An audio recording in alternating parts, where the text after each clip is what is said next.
Hey, what's up guys? Welcome to another strength building session. You can check out other strength building sessions in this playlist up here. These videos are segmented into either strength building or muscle building. So if you're brand new to Olympic weightlifting, I recommend jumping on either a 6 to 8 week cycle of either one. It doesn't really matter where you start. The most important part is you cycle off one and into the other one. The videos are segmented into days of the week, so you can pretty much start off wherever you want and have fun with it, man. I'll see you guys in the video. I was checking out a podcast the other day with Annie Thor's daughter, Katrin Tanya Davis' daughter, right? If you don't know who they are, they're some of the fittest women on the planet when it comes to competing in CrossFit, right? So you guys might be familiar with CrossFit, you might not be. They're considered some of the fittest women on the planet. Just like I've always had a six-pack, and at a certain age, it wasn't cool to see the six-pack through the dress or something. And then I'm like, now I'm done with gymnastics. Like, why doesn't this go away? Probably when I was like 9, I remember wanting to be smaller. And like, I think it was just both that I was tall. Like, I've always had a very strong build, always been very lean. I had this just longing of being smaller. Obviously, there's still insecurities that I've had, even though it's not maybe this. There are other things. I think most of us find something that we want better. Yeah. Where it's ridiculous. Regardless of whether you think that they're the fittest women on the planet or they're the fittest women in the planet in CrossFit, it doesn't matter. It's a worldwide, international sport where people compete from all around the world, and the cream rises to the top. The top of this cream specifically is Katrin Tanya Davis' daughter, Annie Thor's daughter. They are literally on the top. What I find actually concerning is the fact that, people can have their criticisms about many different things. Oh, you have the criticism about this person? Oh, well, that means that you're not living the life you want to live, and you're not experiencing the successes that you want to achieve, and you're just projecting that onto Katrin and Annie. And guys, I love Katrin, I love Annie. They're both great ambassadors of the sport of CrossFit. They really are, man. In my mind, it doesn't get better than those two. Now, when it comes to competitive sport, I don't think that people give enough credit to genetics. Just the fact that you got so lucky enough to have DNA that was so gifted and unique, that I get it, everyone's DNA is unique, I get it, but theirs is quite literally the best in the world when it comes to genetics that enable you to compete on a worldwide platform in any sport. These women have that. People always like to give attention to the amount of work they put in. The schedule that they keep is so tough and so demanding. They train very hard. They have the best coaching in the world, which is all true. I'm not taking anything away from any one of those points. However, the point that no one ever talks about is the fact that these women have top tier DNA. Now, one would think that if one was gifted with such DNA, that even if they had some sort of body dysmorphia, or their stomach wasn't as ripped as they wanted it to be, their shoulders weren't as cut as they wanted it to be, or their skin was, they had pimples on their skin a little bit, or whatever. One would think that merely based off the fact that you have the genetics in order to compete on a worldwide stage, that should be enough in and of itself. Think about the lives that these women live. Comparatively speaking, let's just break down demographically what I'm talking about here. Let's just talk about women between the ages of 25 and 40, right? All women in the world, right? We lump them up all into one place and we say, hey, which of these women are living some of the best lifestyles out of this small demographic of people worldwide? Annie and Katrin are amongst the top tier of that, the top 1%, if you will. And they're whining about what their bodies look like, or whining about what other people should think their bodies should look like, being the fittest women in the world in CrossFit. And they're concerned about that, and they're having anxiety, and they're stressing out about it.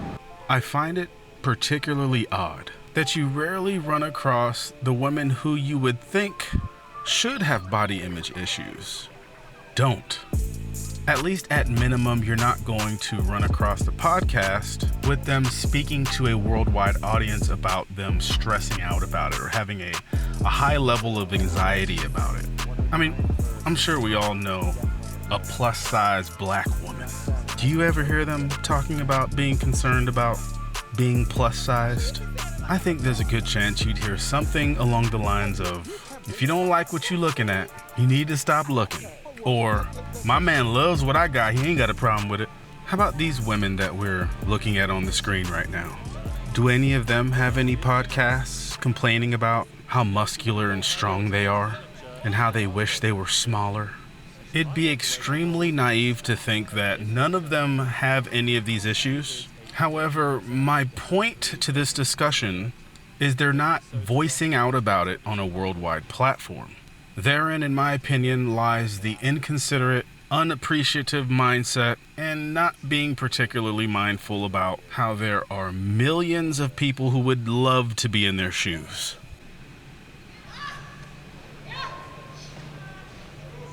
Her teammate Ian Anderson from the women's 59s watches on.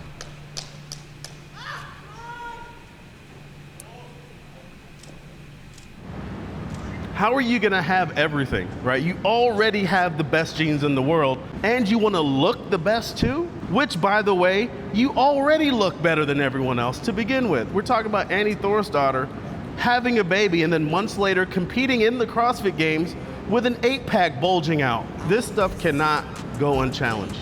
People are so dissatisfied with themselves for some reason.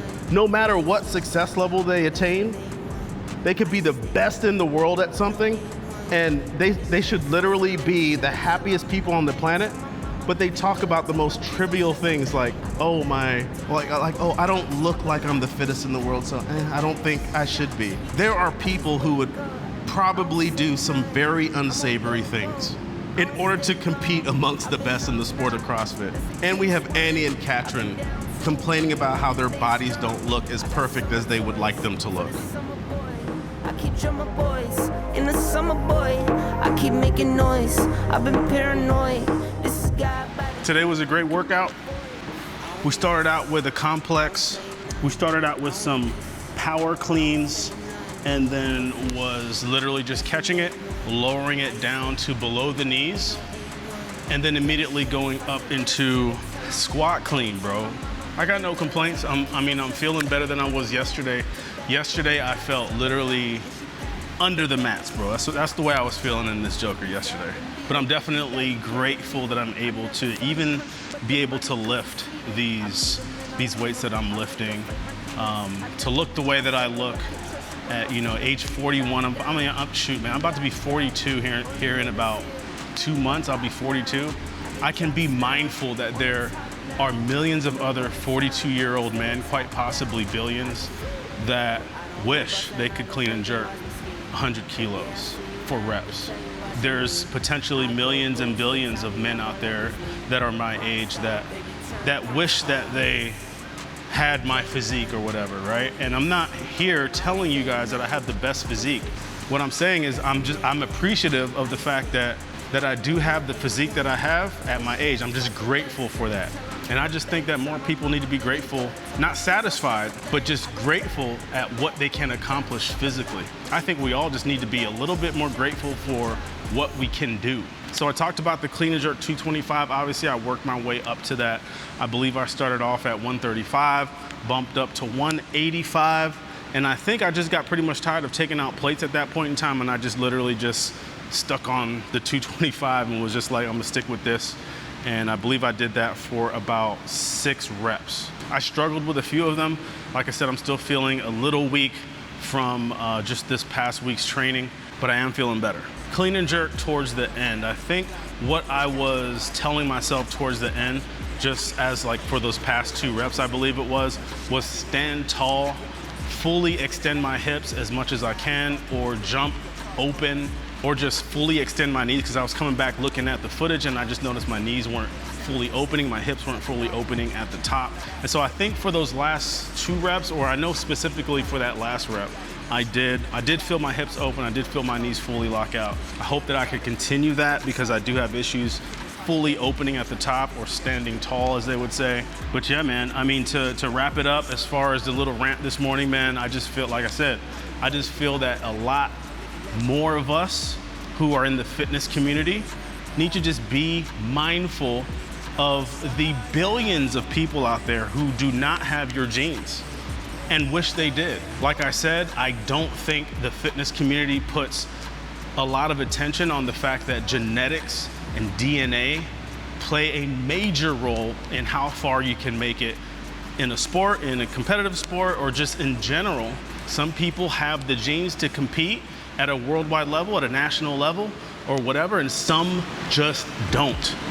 The old, you can do whatever you want to do, and if you just put your mind to it, you can do it. That was a lie, people. Your mom lied to you, your dad lied to you, your auntie lied to you, your whole family lied to you. You cannot be whatever you want to be if you just put your mind to it. There's a thing called genetics that exists, and not everyone has the same genetics. Some people have better genetics than other people, straight up. They just straight up have better genes than other people.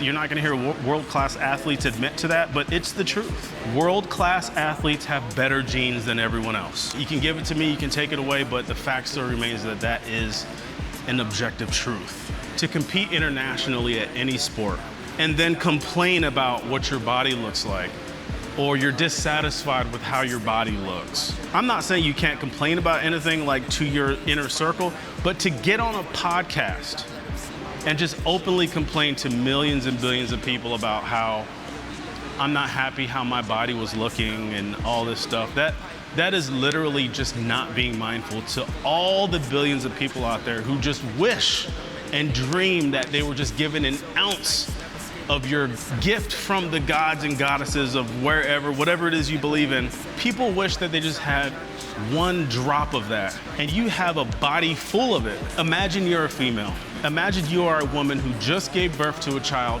and then literally weeks later, months later, you're competing in the CrossFit Games with a six-pack bulging out of your skin, and you have complaints about it. I think that people should hold themselves accountable to whatever platforms they have, particularly if you have a large platform, which is primarily based off the fact that you have gifted genetics and you have the nerve to complain about anything in your body. That's pretty much like a slap in the face to everyone watching, because everyone watching just wishes that they would have the opportunity to have the opportunities that you have, the DNA that you have, the coaching that you have, the resources that you have. Since we got it, boy. Been hot. Done.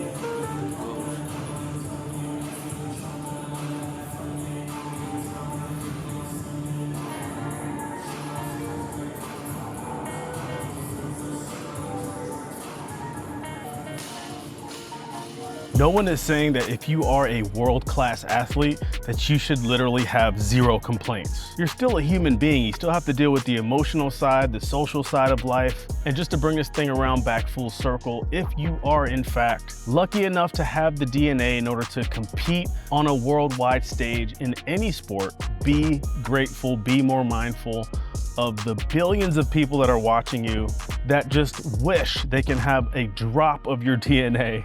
To be the fittest in CrossFit while simultaneously complaining to just average people about how you potentially feel how your body isn't perfectly sculpted to be viewed as the fittest person can be viewed as thoughtless and not particularly mindful to everyone who wishes they were in your position. Be thankful for whatever capabilities you currently have, and I'll see you guys in the next video.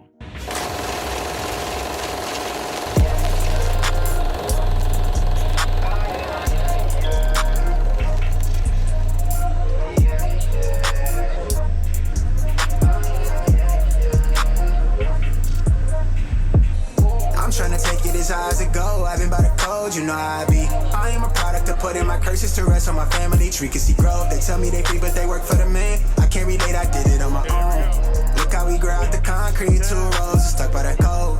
Kush got me back on the float. I'm really trying my hardest, restraining the masculine urge to show up and glow on these boys. Don't tell me I won't. Can't nobody see me. I've been on goat time, and to be honest, it's not even close. Your favorite is faking, it streams and you mean me, not what he showed. But what do I know? All them thoughts that you have, even yours. I'm paying my pain over chords. Fuck a reward, I'm earning my stripes. I give it a pipe, I'm generous. I say how I feel, I go where I grow. Don't tell me that love is for me. I'm here on my own, I'm feeding my soul. Been by the code, you know how I be. I am a product of putting my curses to rest on my family tree. Can see growth, they tell me they free, but they work for the man. I can't relate, I did it on my own. Look how we grow out the concrete, 2 rows, stuck by the code. I'm trying to take it as high as it go. I've been by the code, you know how I be. I am a product of putting my curses to rest on my family tree. Can see growth, they tell me they free, but they work for the man. I can't relate, I did it on my own. Look how we grow out the concrete, 2 rows, stuck by the code.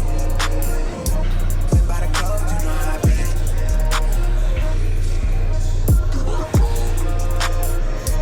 Been by the code, you know how I be. Welcome to my world, this shit not no joke, I'm right at your throat. Hoping you taking the time to cope with me running my race, you not in my pace. These niggas act like I'm not goated, but already know I've been him on the low. I did it myself, I'm fond of the code. I don't need your hand, bitch, I'm good on my own.